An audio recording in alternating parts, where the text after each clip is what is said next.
O regime de bens é um dos assuntos mais relevantes no direito civil. Envolve direitos patrimoniais que influenciam, inclusive, questões futuras como a própria sucessão. Então, assista até o final para conhecer as principais espécies de regime de bens previstas aqui no Brasil. A primeira delas, e a mais comum, é a comunhão parcial de bens. Nesse regime, os bens que cada cônjuge possuía antes da sociedade conjugal é considerado particular de cada um, enquanto que os bens adquiridos durante o casamento se comunicam, ou seja, cada cônjuge possui bens considerados incomunicáveis. E a lista desses bens está prevista lá no artigo 1659 e 1661 do Código Civil. Vejamos: os bens que cada cônjuge possui ao casar, os recebidos a título de doação ou sucessão e os subrogados em seu lugar. Bens adquiridos com valores exclusivamente pertencentes a um dos cônjuges em subrogação dos bens particulares. Obrigações anteriores ao casamento, obrigações provenientes de atos ilícitos que não reverteram em proveito do casal, bens de uso pessoal, os livros e instrumentos de profissão, proventos de trabalho pessoal de cada cônjuge, pensões, meios-soldos, montépios e outras rendas semelhantes,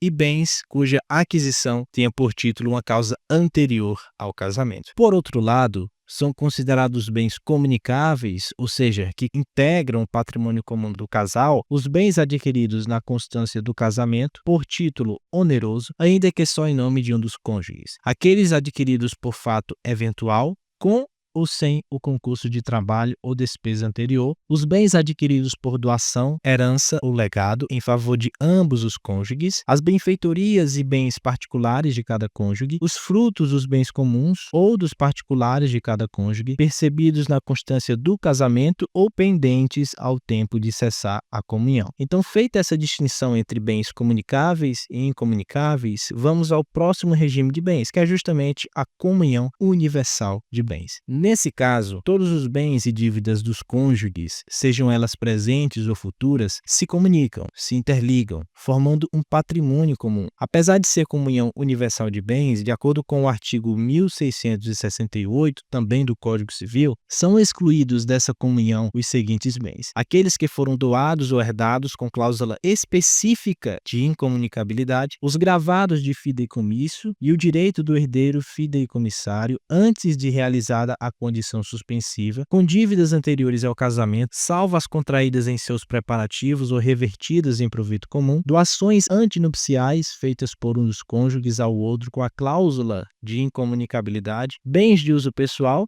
os livros e instrumentos de profissão, e proventos do trabalho pessoal, pensões, meios-soldos, montépios e outras rendas semelhantes. Então, lembrando que aqueles frutos dos bens incomunicáveis e percebidos no decorrer do casamento integram um patrimônio comum nessa situação. O próximo regime de bens é a participação final nos aquestos. Essa participação final nos aquestos é o regime de bens no qual o casal permanece durante o casamento utilizando as regras da separação total, ou seja, cada um possui o seu patrimônio particular. No momento de uma possível dissolução da sociedade conjugal, o regime de comunhão parcial será adotado, fazendo com que os cônjuges tenham direito à meação dos bens adquiridos de forma onerosa pelo casal e durante o matrimônio. Aqueles bens e direitos adquiridos pelo trabalho em conjunto serão divididos em cotas iguais entre o casal, como bem apresenta o artigo 1679 do Código Civil. A exclusividade que cada cônjuge possui durante o casamento nesse regime faz com que ele seja diferente. Como se trata de um patrimônio pessoal, cada cônjuge poderá vender os bens móveis independentemente de autorização do outro. Essa é basicamente a principal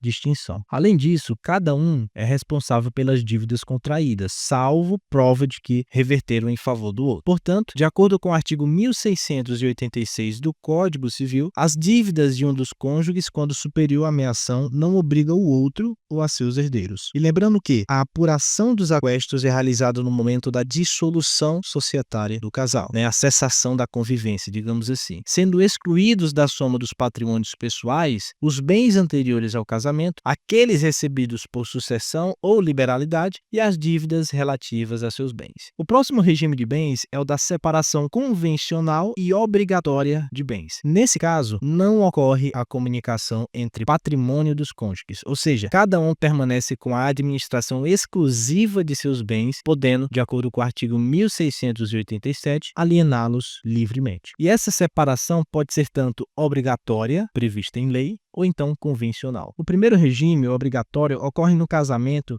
das pessoas que contraírem com qualquer tipo de inobservância das causas suspensivas da celebração do casamento, ou ainda em que um ou ambos são maiores de 70 anos, ou até mesmo na situação de um casamento em que dependem de suprimento legal para firmar a sociedade conjugal, seja de caráter etário ou de consentimento. E no dia 1º de fevereiro de 2024, o Tribunal Pleno do STF decidiu por unanimidade que o regime obrigatório de separação de bens nos casamentos de pessoas com mais de 70 anos pode ser alterado mediante a vontade das partes. É o tema 1236. E conforme determinação do acórdão, para afastar a obrigatoriedade da separação de bens, é necessário manifestar esse desejo por meio de escritura pública, firmada em cartório. Então ficou igualmente definido que pessoas acima de 70 anos, que já estejam casadas ou vivam em união estável, podem alterar o regime de bens, mas para isso é necessário autorização judicial, no caso do casamento, ou manifestação em escritura pública, no caso da união estável. E nessas situações, a modificação do regime de bens produzirá efeitos patrimoniais apenas para o futuro. Por outro lado, a separação convencional pode ser absoluta, ou seja, atinge todos os bens, ou relativa, atinge apenas uma parte desses bens, admitindo aí a comunicação. O STF estabeleceu um entendimento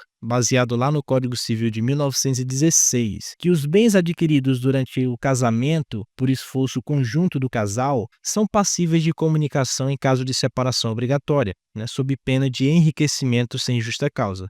É a súmula 377 aí do STF. E sobre o regime do Código Civil de 2002, o STJ consolidou uma interpretação mais atual dessa súmula 377, indicando que no regime de separação legal, os bens adquiridos durante o casamento são comunicáveis, desde que haja comprovação do esforço conjunto para sua aquisição. Então, a presunção de esforço conjunto, que fundamentou a criação da súmula, é considerada incompatível com o Código atual, pois levaria aí a uma ineficácia do regime de separação legal de bens. Em relação ao regime de separação convencional, as decisões judiciais já exigiam a comprovação do esforço conjunto para caracterizar a constituição de uma união estável. É o que diz aí o informativo 628 do STJ.